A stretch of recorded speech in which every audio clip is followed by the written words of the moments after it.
Hello साथियों, नमस्कार। क्या हाल चाल? बढ़िया सब। तो दोस्तों, उम्मीद करते हैं यहाँ तक आपने सारे पेपर बहुत अच्छी तरीके से निपटा लिए हैं। अब बारी आ चुकी है केमिस्ट्री में फोड़ने की। तो चलिए आज हम इस वीडियो में 50 सबसे महत्वपूर्ण प्रश्नोत्तर देख लेते हैं। ठीक है, इसके बाद आपको केमिस्ट्री में थ्योरी वाले क्वेश्चन नहीं पढ़ने हैं। ठीक है, जितने क्वेश्चन बता दूंगा पूरा पेपर इसी में से फंसने वाला है।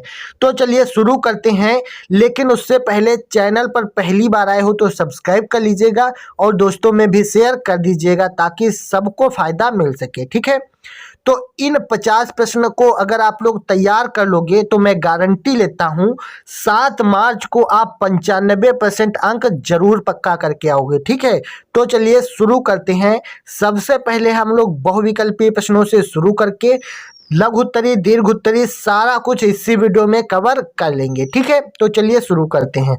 सबसे पहला यहाँ पर हमको क्वेश्चन दिया गया है, आसुत या शुद्ध जल की मोलरता कितनी होती है? बहुविकल्पीय प्रश्न है, ध्यान से समझिएगा। आसुत या शुद्ध जल की मोलरता कितनी होती है? तो आप बताएंगे 55.56 मोल होती है। ठीक है, ऑप्शन नंबर सेकंड सही आंसर हो जाएगा। ठीक है, तो आसुत या शुद्ध जल की मोलरता कितनी होती है? तो आप बताएंगे 55.56 मोल होती है। ठीक है, उसके बाद में अगला क्वेश्चन दिया गया है, सर्वाधिक क्वथनांक प्रदर्शित करने वाला जलीय विलयन है। ध्यान से समझिएगा, इस वीडियो को अंत तक देखना ताकि पूरी तैयारी आपकी हो सके। तो यहाँ पर दिया गया है सर्वाधिक क्वथनांक प्रदर्शित करने वाला जलीय विलयन है। यहाँ पर ग्लूकोज, यूरिया, KNO3 और सोडियम सल्फेट है। तो यहाँ पर सर्वाधिक क्वथनांक जिसका होता है तो सोडियम सल्फेट का होता है। ऑप्शन नंबर 4 वाला राइट आंसर हो जाएगा। ठीक है, क्लियर हुआ? किसी को कोई दिक्कत, कोई परेशानी नहीं है। उसके बाद में अगला क्वेश्चन दिया गया है, निम्नलिखित में से कौन सा अणुसंख्य गुणधर्म है? काफी ज्यादा इंपॉर्टेंट क्वेश्चन है। तो कौन सा अणुसंख्य गुणधर्म का मतलब होता है जो अणुओं की संख्या पर निर्भर करता है। ठीक है, तो यहाँ पर पृष्ठ तनाव, श्यानता और प्रकाशिक सक्रियता ये आपके अणुसंख्य गुणधर्म नहीं है। तो आपका option number second right answer हो जाएगा परासरण दाब।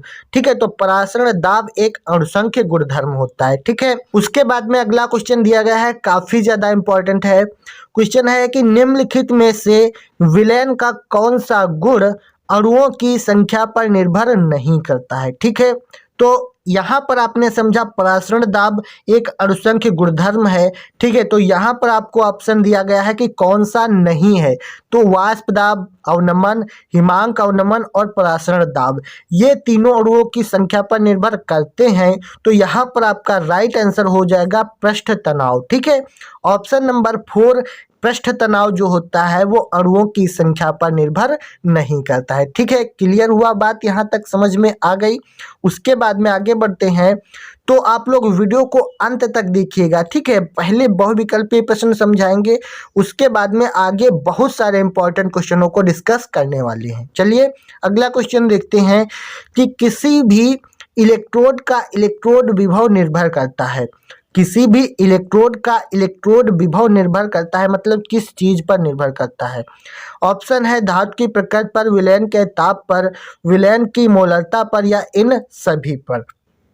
तो इलेक्ट्रोड का विभव जो होता है वो हमेशा इन सभी पर निर्भर करता है, यानी कि धातु की प्रकृति, विलयन के ताप और विलयन की मोलरता तीनों पर निर्भर करता है। अगर आपसे क्वेश्चन बहुविकल्पी को छोड़कर लघु उत्तरी या दीर्घ उत्तरी में पूछा जाएगा कि इलेक्ट्रोड का इलेक्ट्रोड विभव किस पर निर्भर करता है, तो इन तीनों का विस्तार आपको बताना पड़ता है। ठीक है, तो चलिए समझ गए, धातु की प्रकृति, विलयन के ताप और विलयन की मोलरता तीनों पर निर्भर करता है। काफी इंपॉर्टेंट क्वेश्चन है। ठीक है, अगला क्वेश्चन दिया गया है, विशिष्ट चालकता की इकाई है, मतलब विशिष्ट चालकता का मात्रक क्या होता है? ऑप्शन है सेंटीमीटर की पावर -2 ओम इनवर्स, दूसरा है सेंटीमीटर इनवर्स ओम इनवर्स, या फिर सेंटीमीटर ओम इनवर्स तुल्यांक इनवर्स, या फिर सेंटीमीटर की पावर -2 ओम। तो यहाँ पर विशिष्ट चालकता की जो इकाई होती है वो आपकी सेंटीमीटर इनवर्स और ओम इनवर्स होती है। ऑप्शन नंबर सेकंड वाला राइट आंसर हो जाएगा। ठीक है, यहाँ तक बात क्लियर हो चुकी है, तो आगे बढ़ते हैं। उसके बाद में अगला क्वेश्चन दिया गया है, काफ़ी ज़्यादा इम्पोर्टेंट है। क्वेश्चन है कि अच्छे चालकत्व विलयन वाले पदार्थ होते हैं। मतलब अच्छे चालकत्व विलयन वाले पदार्थ कौन कौन से हैं वो आपको बताना है। जैसे आपको दिया गया है दुर्बल विद्युत अपघट्य या प्रबल विद्युत अपघट्य या फिर उत्प्रेरक। तो अच्छे चालकत्व वाले विलयन जो होते हैं वो प्रबल विद्युत अपघट्य होते हैं। ठीक है, ऑप्शन नंबर 3 वाला राइट आंसर हो जाएगा, प्रबल विद्युत अपघट्य। तो आपको क्लियर हुआ अच्छे चालकत्व विलयन वाले पदार्थ कौन है, तो आप बताएंगे प्रबल विद्युत अपघट्य होते हैं अच्छे चालकत्व वाले विलयन। ठीक है, क्लियर है। अगला क्वेश्चन दिया गया है, काफी ज्यादा इंपॉर्टेंट है। क्वेश्चन है कि वह धातु जो हाइड्रोक्लोरिक अम्ल से H2 विस्थापित नहीं कर सकती है। मतलब वह धातु कौन सी है जो हाइड्रोक्लोरिक अम्ल से H2 विस्थापित नहीं कर सकती। यहाँ पर आपको विद्युत रासायनिक श्रेणी तैयार होनी चाहिए, तभी आप लोग इसको कर पाओगे। तो जो तत्व हाइड्रोजन से नीचे स्थित होगा वो उसको विस्थापित नहीं कर पाएगा। तो यहाँ पर Zn Mg Al ये जो है हाइड्रोजन से ऊपर स्थित होते हैं और कॉपर जो है वो हाइड्रोजन से नीचे स्थित होता है। तो यहाँ पर राइट आंसर आपका कॉपर हो जाएगा। ठीक है, तो धातु कौन सी हो जाएगी, तो कॉपर हो जाएगी। ये हाइड्रोक्लोरिक अम्ल से H2 विस्थापित नहीं कर पाती है। ठीक है, इस प्रकार से क्वेश्चन पूछे जाते हैं, तो आप लोग विद्युत रासायनिक श्रेणी अच्छे से तैयार कर लीजिएगा। उसके बाद में यहाँ पर देखिए ये क्वेश्चन ज्यादा पूछा जाता है। क्वेश्चन है क्षार धातुओं ABCD के मानक अपचयन विभव क्रमशः -3.06, -1.63 और -0.440 तथा -0.80। ठीक है, वोल्ट है। इनमें से प्रबल अपचायक है। तो यहाँ पर भी विद्युत रासायनिक श्रेणी आपकी काम आएगी। तो देखिए ABCD ये 4 धातुएं हैं। ए का जो है यहाँ पर अपचयन विभव -3.06 है, बी का -1.63 है, इस प्रकार से है। तो कह रहा था इनमें से प्रबल अपचायक कौन है, तो प्रबल अपचायक वो होता है जो सबसे ज्यादा ऋणात्मक होता है। ठीक है, तो यहाँ पर सबसे ज्यादा ऋणात्मक कौन है, -3.06। ठीक है, तो यहाँ पर आपका ऑप्शन नंबर 1 वाला राइट हो जाएगा। ए जो है ए क्षार सबसे ज्यादा प्रबल अपचायक है। क्लियर हुआ। मतलब इसमें ये देखना होता है कि जो सबसे ज्यादा ऋणात्मक वो सबसे ज्यादा प्रबल अपचायक, जो सबसे कम ऋणात्मक वो सबसे दुर्बल अपचायक। इस प्रकार से आपको यहाँ पर टिक करना होता है। अगला क्वेश्चन दिया गया है, शून्य कोट की अभिक्रिया के लिए वेग स्थिरांक का मात्रक लिखिए। ठीक है, तो बहुत ज्यादा इंपॉर्टेंट क्वेश्चन है, इसको तैयार कर लीजिए। क्वेश्चन है कि शून्य कोट की अभिक्रिया के लिए वेग स्थिरांक का मात्रक है। तो वेग स्थिरांक का जो मात्रक होता है वो हमेशा मोल लीटर इनवर्स और सेकंड इनवर्स होता है। तो ऑप्शन नंबर 2 सही आंसर हो जाएगा, mole litre inverse second inverse. ठीक है, क्लियर हुआ। उसके बाद में आगे देखिए, अभी वीडियो को स्किप नहीं करना है, अंत तक देखिए, बहुत सारे क्वेश्चन आपको बताने हैं। ठीक है, सब क्लियर होगा, बस आप वीडियो को अंत तक देखते रहिए। अगला क्वेश्चन है, प्रथम कोट की अभिक्रिया के लिए वेग स्थिरांक तथा अर्ध आयुकाल में संबंध है। ये काफी बार पूछा गया है और इस पर आपको न्यूमेरिकल हर हालत में मिलेगा। ठीक है, तो आपको टेंशन नहीं लेना है। तो यहाँ पर देखिए, पहले प्रथम कोट की अभिक्रिया के लिए वेग स्थिरांक तथा अर्ध आयुकाल में जो संबंध होता है वो T1/2 बराबर 0.6 यानी कि 0.693/K होता है। ठीक है, तो यहाँ पर ऑप्शन नंबर पहला वाला सही हो जाएगा, 0.693/K। ठीक है, इतना समझ में आ गया। ये होता है आपका वेग स्थिरांक, तो इसको आपको जरूर तैयार करना है, इस पर आपको न्यूमेरिकल हर हालत में मिलेगा। क्लियर हुआ। आगे देखिए, अगला क्वेश्चन दिया गया है, अभिक्रिया 2H2O2 gives out 2H2O + O2 के लिए R बराबर KH2O2 है, यह अभिक्रिया है। ठीक है, तो यहाँ पर जब H2O2 का यहाँ पर अपघटन कराते हैं तो ये हमेशा प्रथम कोट की अभिक्रिया होती है। ठीक है, आपको ऑप्शन काफी मिलेंगे लेकिन आपको प्रथम कोट की अभिक्रिया ही लगानी है। ठीक है, तो इस प्रकार से जब कभी भी अभिक्रिया मिल जाए तो आपको प्रथम कोटि की अभिक्रिया लगानी है। ठीक है, यहाँ पर ऑप्शन नंबर 3 प्रथम कोटि की अभिक्रिया राइट आंसर हो जाएगा। क्लियर है, आगे बढ़ते हैं। उसके बाद में अगला क्वेश्चन दिया गया है, निम्न में से नेस्लर अभिकर्मक है, मतलब इनमें से कौन सा नेस्लर अभिकर्मक है, यह आपको बताना है। आपको ऑप्शन 4 दिए गए हैं, लेकिन आपको याद रखिएगा K2HgI4 प्लस KOH ये होता है आपका नेस्लर अभिकर्मक। ठीक है, तो ऑप्शन नंबर 3 सही आंसर हो जाएगा। नेस्लर अभिकर्मक क्या है, तो आप बताएंगे K2HgI4 प्लस KOH ये आपका नेस्लर अभिकर्मक होता है। ठीक है, काफ़ी ज़्यादा इंपॉर्टेंट क्वेश्चन है, तो ध्यान रखिएगा। अगला क्वेश्चन इसी क्रम में दिया गया है, काफ़ी ज़्यादा ये भी इम्पॉर्टेंट है।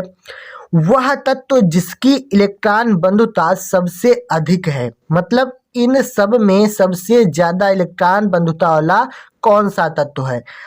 पहला है OFCl और N। ठीक है, तो सबसे ज़्यादा इलेक्ट्रॉन बंधुता जो होती है वो Cl की होती है। ठीक है, ऑप्शन नंबर 3 राइट आंसर हो जाएगा। तो आपको याद रखिएगा कि सबसे ज़्यादा इलेक्ट्रॉन बंधुता हमेशा Cl की होती है। क्लियर हुआ। उसके बाद में अगला क्वेश्चन, ये भी बहुत ज़्यादा पूछा जाता है। क्वेश्चन है कि हीलियम गैस का मुख्य स्रोत है। हीलियम गैस का मुख्य स्रोत कौन सा है, वायु है, समुद्री जल है, प्राकृतिक गैस है, या फिर रेडियो एक्टिव खनिज है। रेडियो एक्टिव खनिज आपका राइट आंसर हो जाएगा, या फिर आपका मोनाजाइट सैंड हो जाएगा। ठीक है, तो यहाँ पर हीलियम गैस का मुख्य स्रोत रेडियो एक्टिव खनिज या फिर मोनाजाइट सैंड होता है। क्लियर हुआ। उसके बाद में आगे देखिए, अगला क्वेश्चन बहुत ज़्यादा पूछा जाता है, सबसे अधिक क्रियाशील निष्क्रिय गैस है। क्रियाशील और निष्क्रिय गैस कौन सी है, ये आपको बताना है। ज़ेनान, आर्गन, नियान और हीलियम, 4 ऑप्शन है। तो सबसे ज़्यादा क्रियाशील और निष्क्रिय गैस आपकी ज़ेनान होती है, ऑप्शन नंबर 1 XE। ठीक है, क्लियर हुआ। तो याद रखिएगा सबसे ज़्यादा क्रियाशील निष्क्रिय गैस आपकी ज़ेनान होती है। समझ में आ गया। उसके बाद में अगला क्वेश्चन बहुत ज़्यादा इम्पॉर्टेंट है। क्वेश्चन दिया गया कि निम्न में से लैंथेनाइड तत्व है। लैंथेनाइड तत्व कौन सा है, Ra है, Ce है, या Ac है, या फिर Zr है। तो लैंथेनाइड तत्व आप लोग याद कर लीजिएगा, क्योंकि लैंथेनाइड तत्व से एक क्वेश्चन मिलता है। ठीक है, कौन से दो लैंथेनाइड तत्व हैं, इस प्रकार से आपसे क्वेश्चन पूछा जाएगा। तो पहला यहाँ पर लैंथेनाइड तत्व जो होता है वो Ce होता है। ठीक है, ऑप्शन नंबर 2 राइट आंसर इसमें हो जाएगा। अगर आपसे पूछा जाएगा लैंथेनाइड तत्व लिखिए, तो आपको Ce याद रखना है, यही आपको लिखना होता है। ठीक है, क्लियर हुआ। उसके बाद में अगला बढ़ते हैं क्वेश्चन की तरफ। काफ़ी ज़्यादा ध्यान से समझिएगा, इम्पॉर्टेंट है। क्वेश्चन है कि ल्यूकास अभिकर्मक किसकी पहचान में प्रयुक्त होता है। ल्यूकास अभिकर्मक जो है वो किसकी पहचान में प्रयुक्त किया जाता है। ऑप्शन दिए गए हैं एल्कोहल, ईथर, एमीन और अम्ल। तो यहाँ पर जो ल्यूकास अभिकर्मक होता है वो हमेशा एल्कोहल की पहचान में प्रयुक्त होता है। ठीक है, तो ऑप्शन नंबर 1 सही आंसर इसमें हो जाएगा, एल्कोहल। तो ल्यूकास अभिकर्मक किसकी पहचान में प्रयुक्त होता है, तो आप बताएंगे एल्कोहल की पहचान में प्रयुक्त होता है। यहाँ तक बात समझ में आ रही है। उसके बाद में आगे बढ़ते हैं और अगले क्वेश्चन की तरफ। ये काफ़ी ज़्यादा पूछा गया है क्वेश्चन। दिया गया है कि I2 एवं क्षार के साथ गर्म करने पर कौन सा आइडोफार्म नहीं बनता है। ठीक है, ध्यान से समझना, यहाँ पर कह रहा है कि नहीं बनता है। तो एसीटोन, एथेनॉल और सैल्सिल्डिहाइड ये तीनों आपके बनते हैं, लेकिन मेथेनॉल जो है ये आपका नहीं बनता है। तो I2 एवं क्षार के साथ गर्म करने पर कौन सा आइडोफार्म नहीं बनता है, तो आप बताएंगे मेथेनॉल नहीं बनता है। ठीक है, उसके बाद में नेक्स्ट क्वेश्चन है, काफ़ी ज़्यादा पूछा जाता है। क्वेश्चन दिया गया है, कौन सा यौगिक फेहलिंग विलेन को अपचायित नहीं करता है। ठीक है, तो यहाँ पर ये दोनों क्वेश्चन है, नहीं करता है, ये आपको याद रखिएगा। ठीक है, कभी कभी आप लोग कंफ्यूज हो जाते हैं तो जो करता होता है उसको भी लगा देते हैं। तो यहाँ पर आपको नहीं करता है ये आपको बताना है, कौन सा नहीं करता है। तो यहाँ पर दिया गया है CH3, COOH, HCHO, HCOOH और CH3CHO। तो यहाँ पर फेलिंग विलेन को कौन सा अपचायित नहीं करता है, तो एसिटिक अम्ल यानी CH3COOH नहीं करता है। तो ऑप्शन नंबर पहला वाला सही आंसर हो जाएगा। ठीक है, तो इन चीज़ों को याद रखिएगा। तो यहाँ पर कह रहा था फेलिंग विलेन को अपचायित नहीं करता है, तो आप बताएंगे CH3COOH। ठीक है, तो यहाँ तक आपने बहुविकल्पी प्रश्नों को तैयार कर लिया है। अब बढ़ते हैं अपने अगले लघु उत्तरीय दीर्घ उत्तरीय प्रश्नों की तरफ। ठीक है, तो इनको ध्यान से समझिएगा, इसी में से आपको पूरा पेपर मिलने वाला है। ठीक है, ये 50 क्वेश्चन तैयार कर लो तो केमिस्ट्री में कुछ भी नहीं बचेगा। ठीक है, तो चलिए शुरू करते हैं। सबसे पहला क्वेश्चन दिया गया है, मोलरता को उदाहरण सहित समझाइए। जिनको भी क्वेश्चन आते हैं वो अपना मूल्यांकन करते रहें कि आपको कितने क्वेश्चन आ रहे हैं इसमें से। ठीक है, तो क्वेश्चन दिया गया है, मोलरता को उदाहरण सहित समझाइए। मोलरता क्या होती है, तो लिखेंगे किसी विलयन की मोलरता उस विलयन के प्रति लीटर आयतन में घुले हुए ग्राम अणुओं की संख्या होती है। मतलब किसी भी विलयन की मोलरता जो है उस विलयन के प्रति लीटर आयतन में घुले हुए ग्राम अणुओं की संख्या के बराबर होती है। तो यहाँ से मोलरता आपको क्लियर हो गया।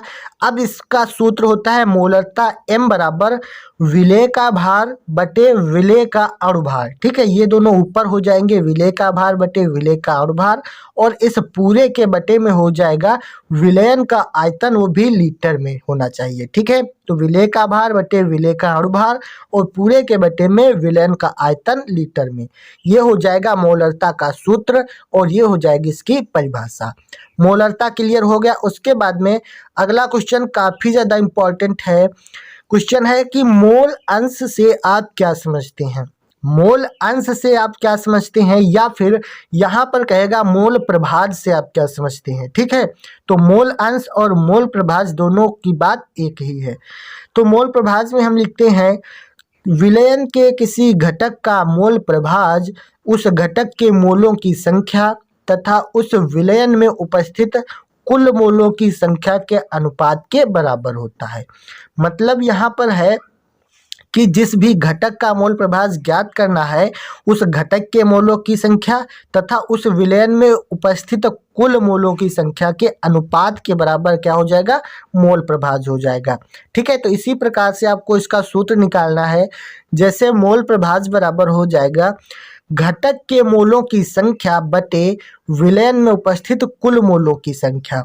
ठीक है, तो आपको परिभाषा नहीं याद होती कोई दिक्कत नहीं, आप ये सूत्र याद कर लीजिए। जैसे मोल प्रभाज बराबर हो जाएगा घटक के मोलों की संख्या बटे विलयन में उपस्थित कुल मोलों की संख्या। याद हो गया, तो आपको बता देना है परिभाषा, घटक के मोलों की संख्या तथा विलयन में उपस्थित कुल मोलों की संख्या के अनुपात को मोल प्रभाज कहते हैं। क्लियर, बहुत आसान है, याद रखिएगा, इंपॉर्टेंट क्वेश्चन है। उसके बाद में अगला क्वेश्चन बहुत ज्यादा पूछा जाता है, परासरण दाब क्या है और परासरण दाब के लिए व्यंजक लिखिए। ठीक है, इस पर न्यूमेरिकल भी आपको मिलेंगे और यहाँ पर आपको क्वेश्चन भी मिलते हैं। क्वेश्चन समझ लीजिए, परासरण दाब क्या है और परासरण दाब के लिए व्यंजक लिखना है। तो परासरण दाब में हम लिखेंगे परासरण की क्रिया को रोकने के लिए जितना दाब लगाना पड़ता है उसे परासरण दाब कहते हैं। क्लियर हुआ, मतलब कह रहा था कि परासरण की क्रिया को रोकने के लिए जितना दाब लगाना पड़ता है उसे ही परासरण दाब कहते हैं। ठीक है, और इसका सूत्र होता है PV बराबर nRT। ठीक है, परासरण दाब के दो नियम होते हैं, वो आप लोग तैयार कर लीजिएगा। ठीक है, तो PV बराबर nRT होता है, या फिर सिर्फ P बराबर अगर आप निकालोगे तो यहाँ से हो जाएगा N बटे VRT। ठीक है, क्योंकि यहाँ पर V गुणे में है तो इधर आएगा तो बटे में हो जाएगा। क्लियर हुआ। उसके बाद में अगला क्वेश्चन काफी ज्यादा पूछा जाता है। क्वेश्चन है समपरासरी विलयन किसे कहते हैं। तो समपरासरी विलयन ध्यान से समझिएगा, कहता है कि जिन विलयनों के परासरण दाब समान होते हैं उन्हें समपरासरी विलयन कहते हैं। बहुत आसान चीजों में हमने आपको बताया है, जितना इम्पोर्टेंट है सारे क्वेश्चन कवर करेंगे।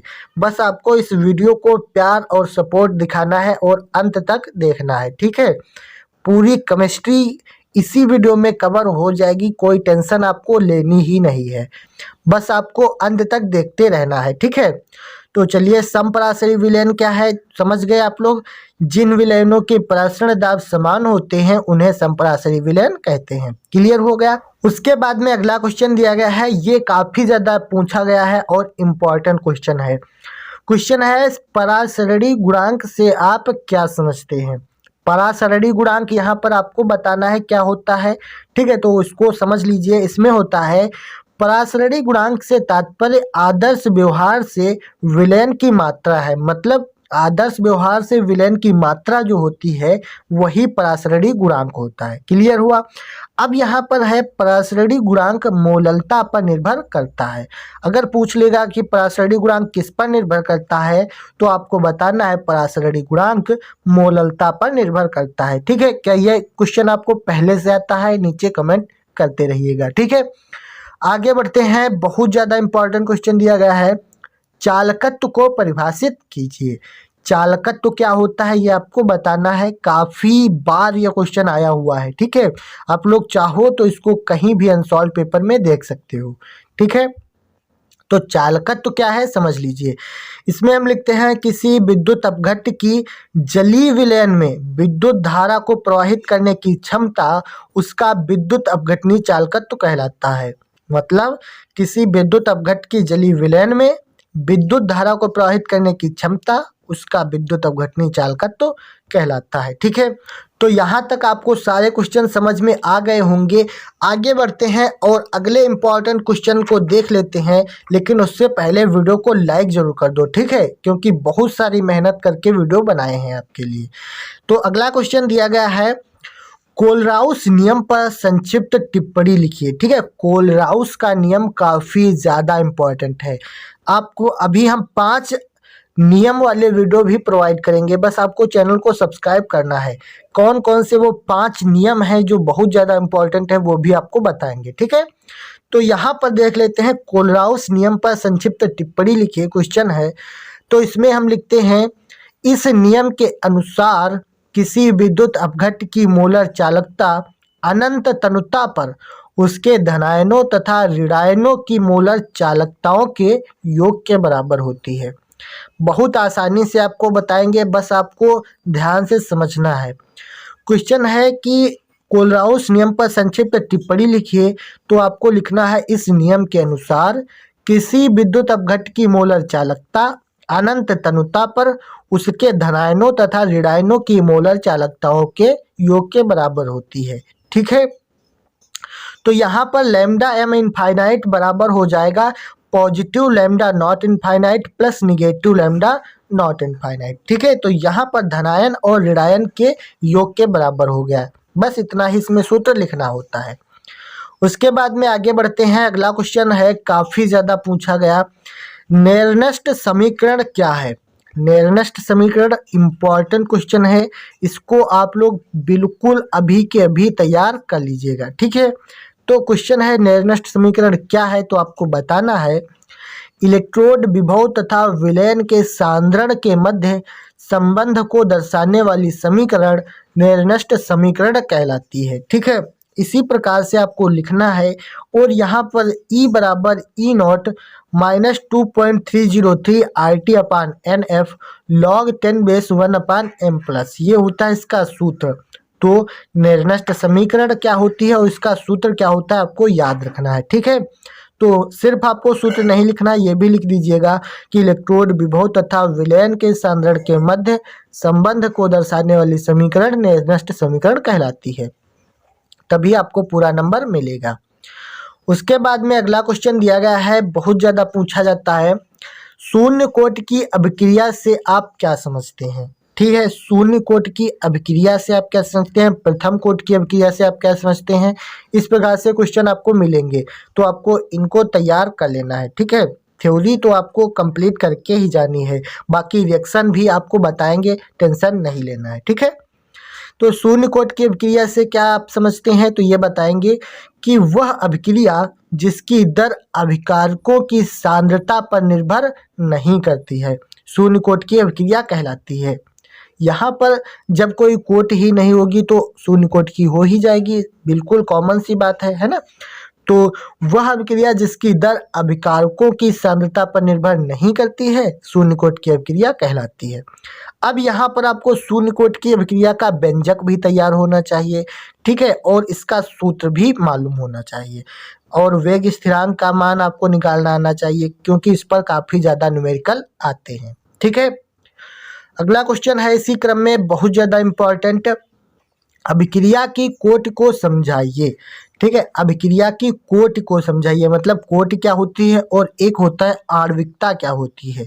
ये दो क्वेश्चन बनते हैं, आपको इनको तैयार कर लेना है। तो अभिक्रिया की कोटि क्या होती है समझिए।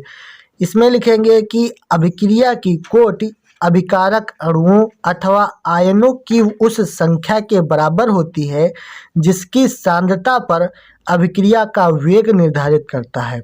मतलब अभिक्रिया की कोटि अभिकारक अणुओं अथवा आयनों की उस संख्या के बराबर होगी जिसकी सांद्रता पर अभिक्रिया का वेग निर्धारित किया जाता है, ठीक है। तो यहाँ तक समझ में आ गया होगा अभिक्रिया की कोटि, शून्य कोटि की अभिक्रिया, ये सब आप लोग समझ चुके हैं। उसके बाद में अगला क्वेश्चन दिया गया है, बहुत ज़्यादा पूछा गया, वेग नियम क्या है, ठीक है। तो वेग नियम क्या है इसको आपको ध्यान से तैयार करना है, ठीक है।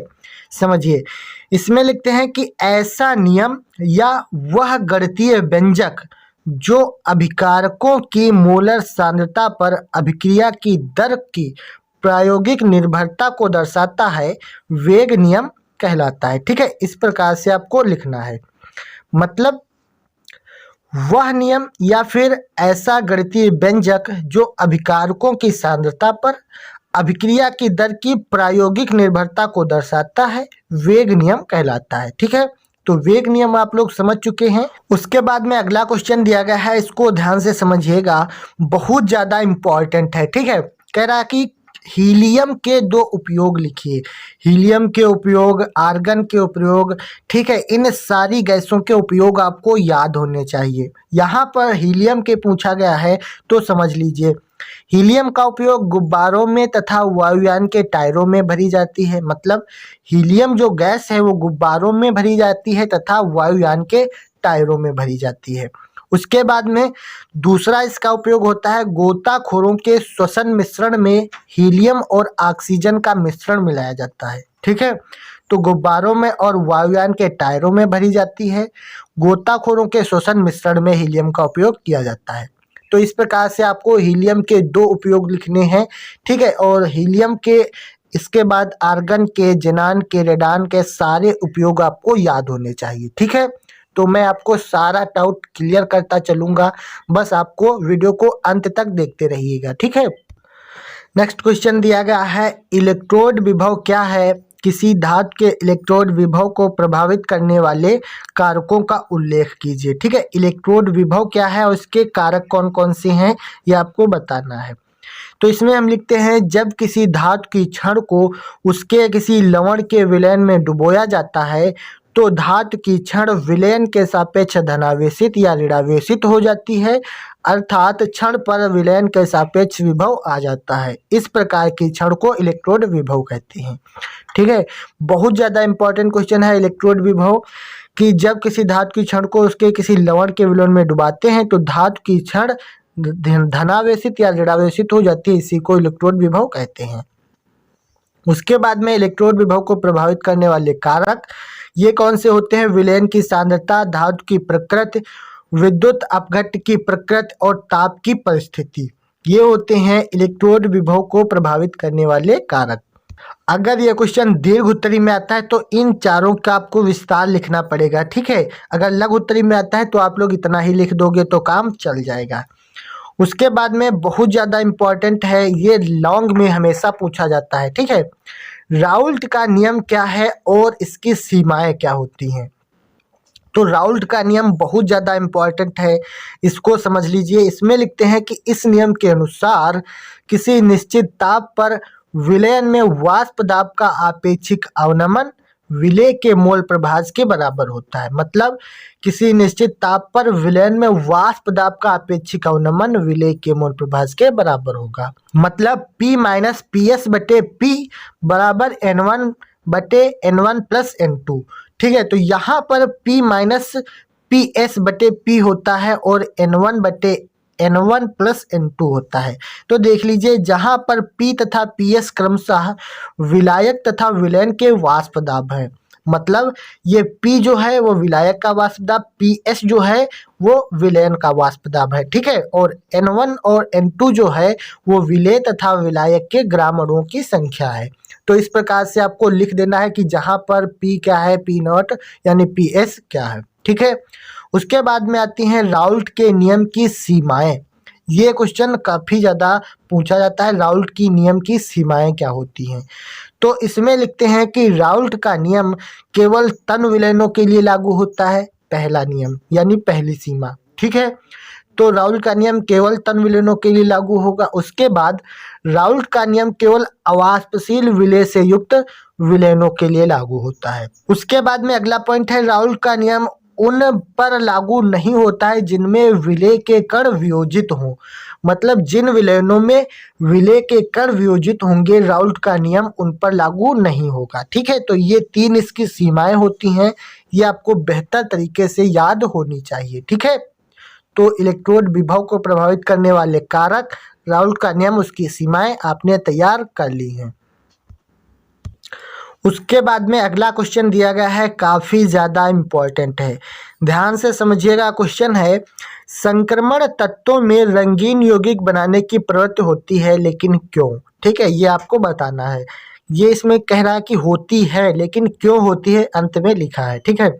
तो देखिए, संक्रमण तत्वों में आयनों का रंग अपूर्ण डी कक्षकों की उपस्थिति के कारण होता है, मतलब संक्रमण तत्वों में जो आयनों का रंगीन यौगिक होता है वो अपूर्ण डी कक्षकों की उपस्थिति के कारण होता है, मतलब डी कक्षक जो उपस्थित होते हैं उसी के कारण आपका जो संक्रमण तत्वों में रंग होता है वो रंगीन होता है, ठीक है। तो यहाँ पर कह रहा है प्रेक्षित रंग अवशोषित प्रकाश से निर्धारित होता है।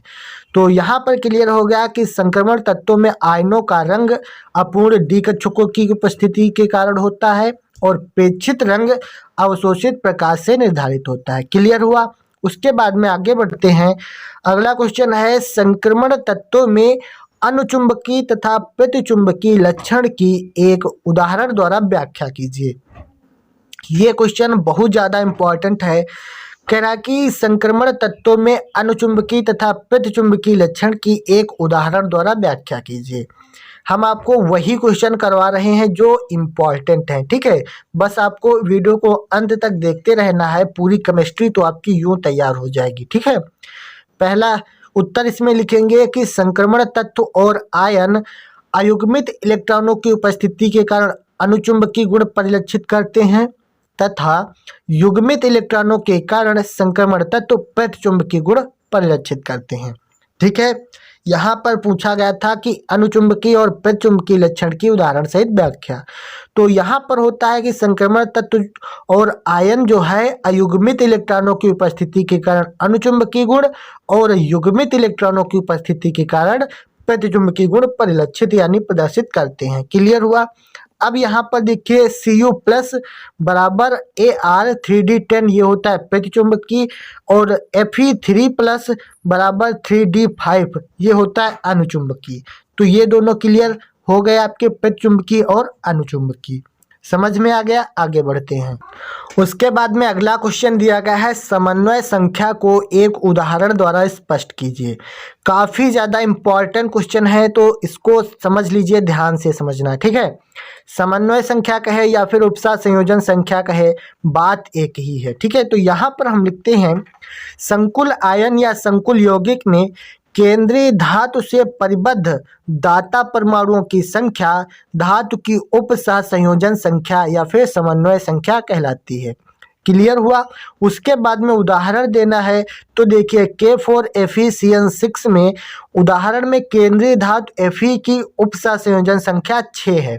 यहाँ पर जो ये संख्या लिखी होती है यही होती है उपसा संयोजन संख्या, और यहाँ पर जो धातु लिखी होती है वो होती है केंद्रीय धातु। ये सब क्लियर हुआ। तो यहाँ पर इसकी उपसा संयोजन संख्या कितनी है तो आप बताएंगे 6 है, ठीक है। अगला क्वेश्चन है लिगैंड क्या होते हैं, इनके प्रकारों को लिखिए। ठीक है, बहुत ज़्यादा इंपॉर्टेंट क्वेश्चन है लिगैंड। यहाँ पर 3 प्रकार के होते हैं, कौन कौन से हैं वो भी समझेंगे। पहले लिगैंड समझते हैं। इसमें हम लिखते हैं उपसा संयोजन यौगिक में केंद्रीय धातु परमाणु या धातु आयन से एकाकी इलेक्ट्रॉन युग्मों द्वारा सीधे परिबद्ध परमाणु लिगैंड कहलाते हैं। मतलब उपसा संयोजन यौगिकों में केंद्रीय धातु या परमाणु यानी धातु परमाणु या फिर धातु आयन से एकाकी इलेक्ट्रॉन युग्मों द्वारा परिबद्ध परमाणु जो होते हैं वो लिगैंड कहलाते हैं।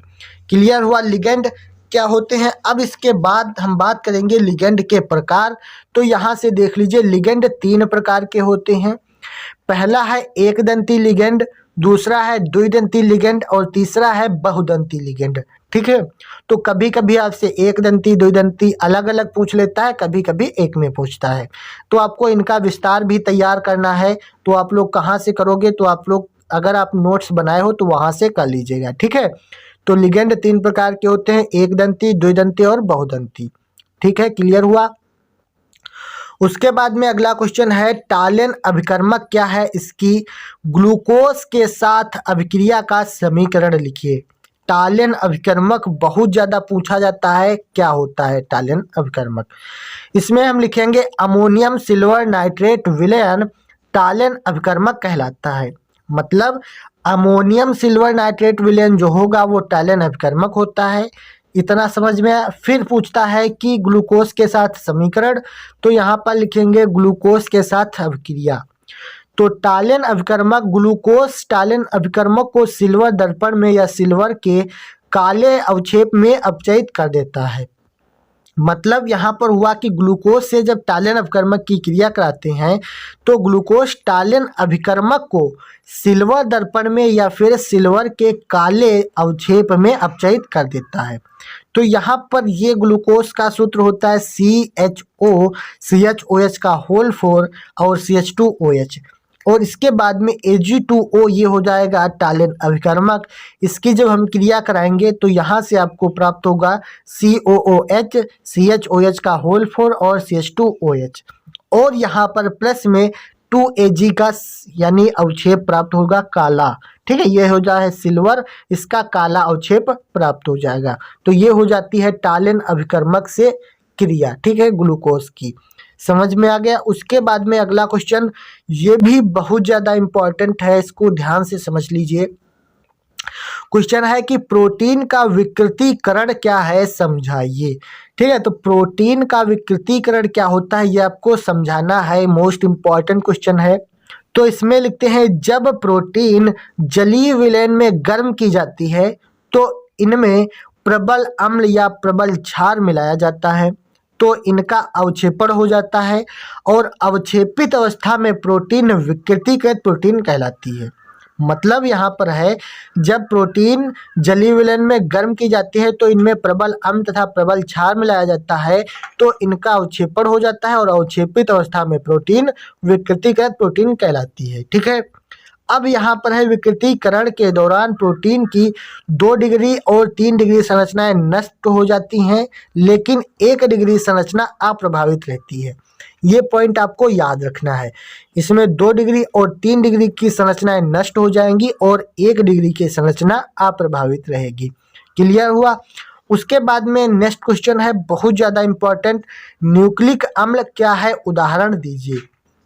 ठीक है, न्यूक्लिक अम्ल क्या होते हैं ये भी काफ़ी बार क्वेश्चन पूछा जा चुका है। तो इसमें हम लिखते हैं न्यूक्लिक अम्ल कार्बन हाइड्रोजन ऑक्सीजन नाइट्रोजन एवं फास्फोरस के जटिल यौगिक होते हैं।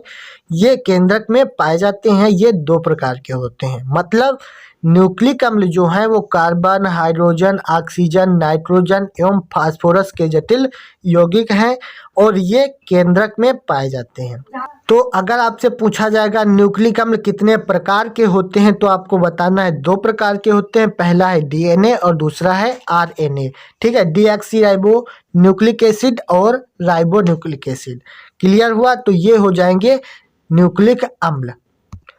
उसके बाद में आगे बढ़ते हैं। अगला क्वेश्चन है बहुत ज़्यादा इम्पोर्टेंट क्वेश्चन है, अर्धपारगम्य झिल्ली क्या है, संक्षेप में बताइए। बहुत ज़्यादा पूछा जाता है अर्धपारगम्य झिल्ली, ठीक है। इसका क्वेश्चन आपको हर हालत में मिलता है। तो समझते हैं, ऐसी झिल्ली जिसमें विलायक के अणु आर पार हो जाते हैं लेकिन विलेय के नहीं, अर्धपारगम्य झिल्ली कहलाती है। आसान है, मतलब इसमें कहता है कि विलायक के अणु आर पार हो जाते हैं लेकिन विलेय के अणु आर पार नहीं होते हैं, इसी को अर्धपारगम्य झिल्ली कहते हैं। झिल्लियां तीन प्रकार की होती हैं, मतलब तीन होती हैं। जैसे पहली है, जंतु और वनस्पति कोशिकाओं पर अर्धपारगम्य झिल्ली पाई जाती है, जंतु और वनस्पति कोशिकाओं पर पाई जाती है। बकरे के आमाशय की झिल्ली, ये भी अर्धपारगम्य झिल्ली है। और कॉपर फेरोसाइनाइड की झिल्ली, ये भी एक अर्धपारगम्य झिल्ली है, ठीक है। तो ये तीनों आपको समझ में आ गए। जंतु और वनस्पति कोशिकाओं पर अर्धपारगम्य झिल्ली होती है, बकरे के आमाशय की झिल्ली और कॉपर फेरोसाइनाइड की झिल्ली, ये तीनों अर्धपारगम्य झिल्ली होती हैं, ठीक है। उसके बाद में क्वेश्चन है काफ़ी ज़्यादा इम्पोर्टेंट, लॉन्ग में पूछा जाता है, फेहलिंग विलयन क्या है, इसे ग्लूकोज के साथ गर्म किया जाता है, रासायनिक समीकरण दीजिए। तो यहाँ पर फेहलिंग विलयन क्या है और इसे ग्लूकोज के साथ गर्म करते हैं तो रासायनिक समीकरण क्या बनेगा वो आपको बताना है। तो इसमें लिखते हैं, वास्तव में फेहलिंग विलयन दो विलयनों विलयन ए तथा विलयन बी यानी फेहलिंग विलयन बी का मिश्रण है, ठीक है। तो वास्तव में फेहलिंग विलयन जो है दो विलयनों ए और वी का मिश्रण है। तो ए और वी कौन से हैं, देखिए। पहला है फेहलिंग विलयन ए, CuSO4 का जलीय विलयन होता है, ठीक है। पहला फेहलिंग विलयन ए जो है वो CuSO4 का जलीय विलयन है, जबकि फेहलिंग विलयन बी जो है वो रोसेल लवण यानी सोडियम या potassium tartrate plus sodium hydroxide होता है। तो ये दोनों विलयन आपको क्लियर हो गए। पहला होता है CuSO4 का जलीय विलयन और दूसरा होता है रोसेल लवण, ठीक है, या फिर इसको सोडियम पोटेशियम टार्टरेट या फिर सोडियम हाइड्रोक्साइड का कह सकते हैं, ठीक है। तो इसको देख लीजिए, जब हम ग्लूकोज के साथ क्रिया कराते हैं तो रासायनिक समीकरण क्या बनेगी। CHOH का होल फोर CH2OH, ये होता है ग्लूकोज, इसकी क्रिया 2CuO से कराएंगे यानी फेहलिंग विलयन से कराएंगे। तो यहाँ से COOH CHOH का होल फोर CH2OH बनेगा, ठीक है, प्लस यहाँ पर Cu2O क्यूप्रस ऑक्साइड का लाल अवक्षेप प्राप्त हो जाएगा। तो यहाँ पर ये आपकी क्रिया हो जाती है ग्लूकोज से, तो यहाँ पर आपको क्यूप्रस ऑक्साइड का लाल अवक्षेप प्राप्त होता है। क्लियर हुआ। क्वेश्चन है कि इनुलिन से फ्रक्टोज कैसे प्राप्त करते हैं, समीकरण दीजिए, ठीक है। इनुलिन से फ्रक्टोज कैसे प्राप्त करते हैं, समीकरण दीजिए। काफ़ी इंपॉर्टेंट क्वेश्चन है, ध्यान से समझिए।